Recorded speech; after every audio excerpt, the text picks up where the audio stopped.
নমস্কার বন্ধুরা, সুজনস কিচেনের আরেকটি নতুন পর্বে আপনাদের সকলকে জানাই অনেক অনেক স্বাগত। আজকে আমি আপনাদের বানিয়ে দেখাবো একদম মেলার দোকানের মতো বড় বড় সাইজের পাঁপড়ের রেসিপি, যেটা একবার বানিয়ে প্রায় 1 বছর পর্যন্ত সংরক্ষণ করে খেতে পারবেন, নষ্ট হবে না। দেখুন পাঁপড়গুলো ফুলে কত বড় হচ্ছে, ভীষণই সহজ বানানো।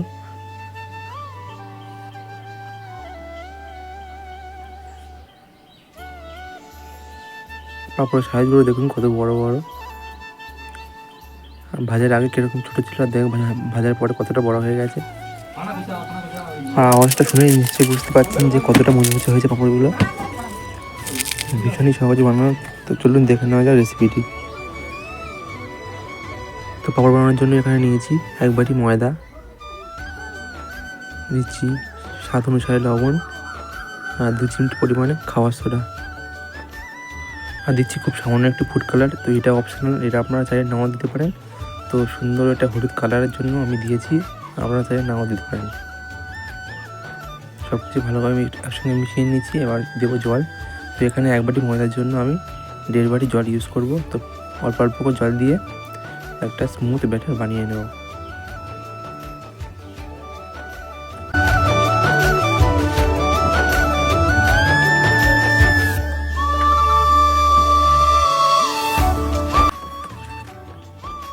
তো 1.5 বাটি জল দেওয়ার পর ঠিক এরকমই পাতলা একটা ব্যাটার তৈরি হয়েছে, আর এরকমই পাতলা করেই ব্যাটারটা বানিয়ে নিতে হবে। আর এখানে কিছুটা জল আমি গরম করতে বসেছি, আর এখানে নিয়েছি একটা স্টিলের প্লেট।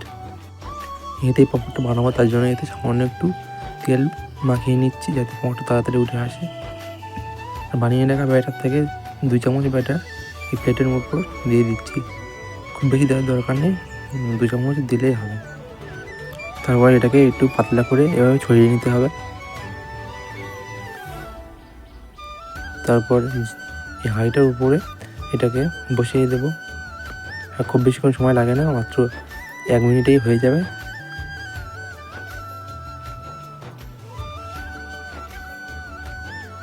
তো যখন দেখবেন এর উপরটা এরকম শক্ত হয়ে গেছে, তখন বুঝবেন পাঁপড়টা তৈরি হয়ে গেছে। তো সাথে সাথে এটাকে নামিয়ে গরম থাকা অবস্থাতেই ছুরি দিয়ে চার সাইডটা এভাবে ছাড়িয়ে নিতে হবে।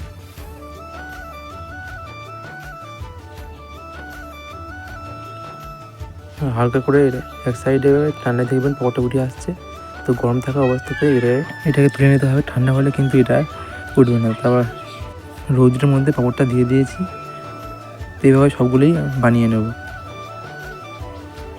ভীষণই সহজ বানানো, 1 মিনিটও লাগে না এই পাঁপড়গুলো তৈরি হতে।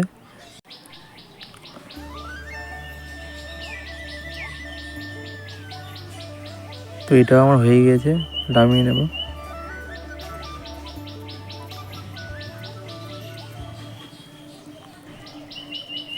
সাইডগুলো এবার কেটে নিলে পাঁপড়টা তাড়াতাড়ি উঠে আসবে। দেখতে পাচ্ছি পাঁপড়টা কি সুন্দর উঠে আসছে, একদমই তোড়ায় লেগে যায়নি। আর কত সুন্দর পাতলা হয়েছে পাঁপড়গুলো। তো সবগুলোই পাঁপড় এভাবে বানিয়ে নেব।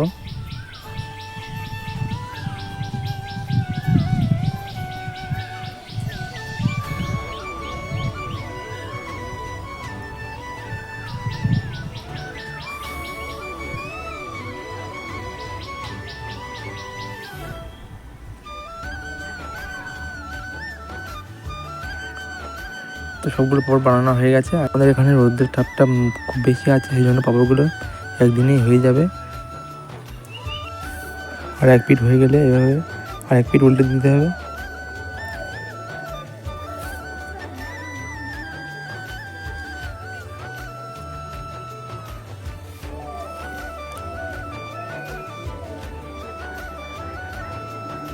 সবগুলো পাঁপড় আমার উল্টে দেওয়া হয়ে গেছে।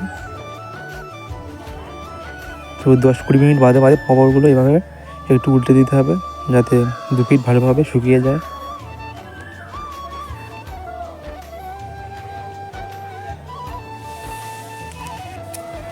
পাঁপড়গুলো দেখতে পাচ্ছ আমার পুরো শুকিয়ে গেছে, একদম পুরো শক্ত হয়ে গেছে।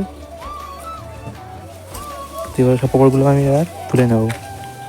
আর এই পাঁপড়গুলো কিন্তু আমার একদিনেই তৈরি হয়ে গেছে। তো আপনাদের 2 দিনেও লাগতে পারে। তো সব পাঁপড়গুলো আমি এবার তুলে নিচ্ছি। দেখতে পাচ্ছ কতগুলো পাঁপড় হয়েছে। এইগুলো আপনারা প্রায় স্টোর করে 1 বছর পর্যন্ত রাখতে পারবেন। মাঝে মাঝে একটু রৌদ্র দিলেই হবে। একটা এয়ারটাইট কন্টেনারে ভরে রেখে দেবেন, প্রায় 1 বছর থাকবে, নষ্ট হবে না। দেখলেন তো কত সহজে পাপড় বানানো যায়।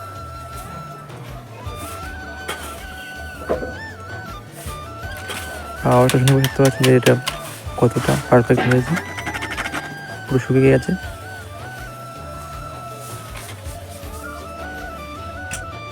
তো এখান থেকে কিছুটা পাপড় নিয়েছি আমি ভাজার জন্য, আর কড়াইতে সাদা তেল ভালোভাবে গরম করে নিয়েছি। আর একটা পাপড় তেলের মধ্যে ছেড়ে দিলাম। দেখতে পাচ্ছেন ফুলে কতটা বড় হয়েছে, ডাবল হয়ে গেছে। তেলটা কিন্তু খুব ভালোভাবে গরম করে নিতে হবে।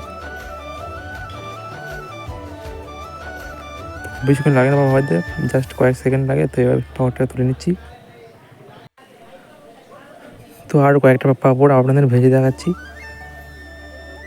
দেখুন প্রত্যেকটা পাপড় কত সুন্দরভাবে ফুলে উঠছে।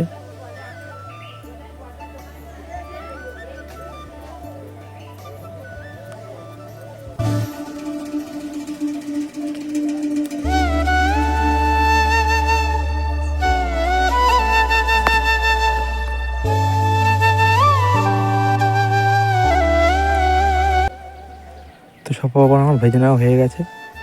দেখতে পাচ্ছেন পুরো দোকানের মতো হয়েছে, দেখে বোঝা যাচ্ছে এটা বাড়িতে বানানো পাপড়। ভীষণই সহজ বানানো। তো একবার এভাবে বানিয়ে দেখতে পারেন, আশা করছি ভালো লাগবে। আর ভাজার আগে দেখুন কত ছোটো ছিল, আর ভাজার পরে কতটা বড় হয়ে গেছে। তো একটা পাপড় ভেঙে দেখাচ্ছি, দেখুন আওয়াজটা শুনে বুঝতে পারছেন যে কতটা মুচমুচে হয়েছে। ভীষণই টেস্টি হয় পাপড়গুলো, একদম মেলার দোকানের মতো। তো এই রেসিপিটি ভালো লাগলে প্লিজ আমার চ্যানেলটিকে সাবস্ক্রাইব করে আমার পাশে থাকবেন এরকম সুন্দর সুন্দর রেসিপি সবার আগে দেখার জন্য। তো আজকের মতো ভিডিওটা এখানে শেষ করছি। এতক্ষণ আমার সাথে থাকার জন্য অনেক অনেক ধন্যবাদ।